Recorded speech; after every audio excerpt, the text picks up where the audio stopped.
भगवान विष्णु का वैकुंठ लोक। नमस्कार भक्तों, आज हम एक ऐसे दिव्य लोक की यात्रा पर चलेंगे जहाँ दुख नहीं, मृत्यु नहीं और केवल शांति और आनंद ही आनंद है। यह है वैकुंठ लोक, जहाँ निवास करते हैं सृष्टि के पालनहार भगवान विष्णु। वैकुंठ लोक कहाँ है? शास्त्रों में बताया गया है कि यह लोक हमारे इस ब्रह्मांड से भी परे है। यह कोई साधारण ग्रह या स्थान नहीं है, बल्कि एक दिव्य लोक है जो केवल भगवान की कृपा से ही प्राप्त होता है। ऋषि मुनि कहते हैं कि जब कोई जीव सच्चे मन से भक्ति करता है, भगवान का नाम जपता है और धर्म के मार्ग पर चलता है, तब मृत्यु के बाद उसकी आत्मा इस दिव्य वैकुंठ लोक में पहुंच सकती है। वैकुंठ लोक का अद्भुत स्वरूप। वैकुंठ लोक का वर्णन इतना सुंदर है कि शब्द भी कम पड़ जाते हैं। वहाँ के महल सोने और रत्नों से बने हैं। चारों ओर सुगंधित फूलों के बाग हैं। नदियों का जल अमृत के समान निर्मल और पवित्र है। वहाँ न कोई राग है, न दुख, न चिंता। हर दिशा में केवल शांति और दिव्यता का प्रकाश फैला रहता है। भगवान विष्णु का दिव्य दरबार। वैकुंठ लोक के मध्य में एक विशाल दिव्य सिंहासन है। उस सिंहासन में शेषनाग की सैया पर विराजमान रहते हैं भगवान विष्णु। उनके चारों हाथों में शंख, चक्र, गदा और पद्म सुशोभित होते हैं। उनका मुख अत्यंत शांत और करुणामय होता है। भगवान के चरणों के पास बैठकर सेवा करती है माता लक्ष्मी। वह समृद्धि और सौभाग्य की देवी है।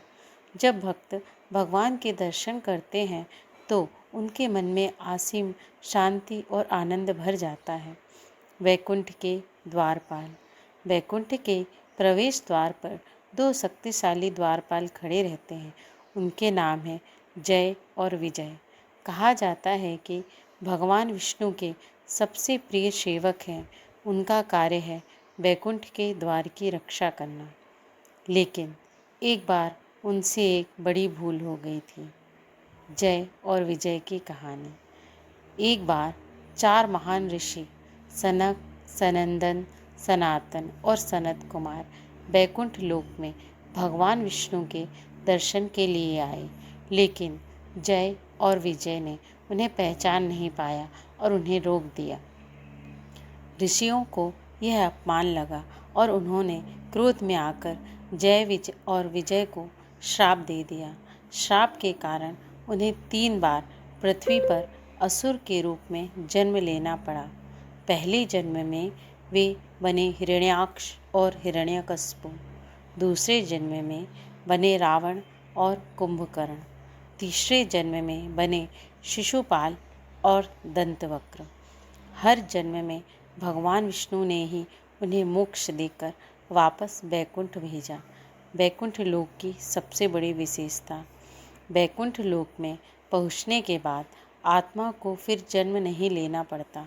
वह जन्म मरण के चक्र से मुक्त हो जाती है। वहाँ भक्त भगवान के साथ दिव्य आनंद में रहते हैं और उनकी सेवा करते हैं। संतों का संदेश। महान संत कहते हैं कि वैकुंठ केवल मृत्यु के बाद मिलने वाला लोक ही नहीं है।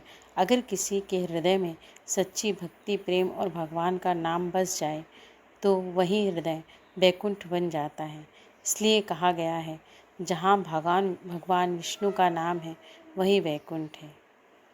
अगर आपको भगवान विष्णु की यह दिव्य कथा अच्छी लगी हो तो वीडियो को लाइक करें, चैनल को सब्सक्राइब करें और कमेंट में लिखें ओम नमो भगवते वासुदेवाय।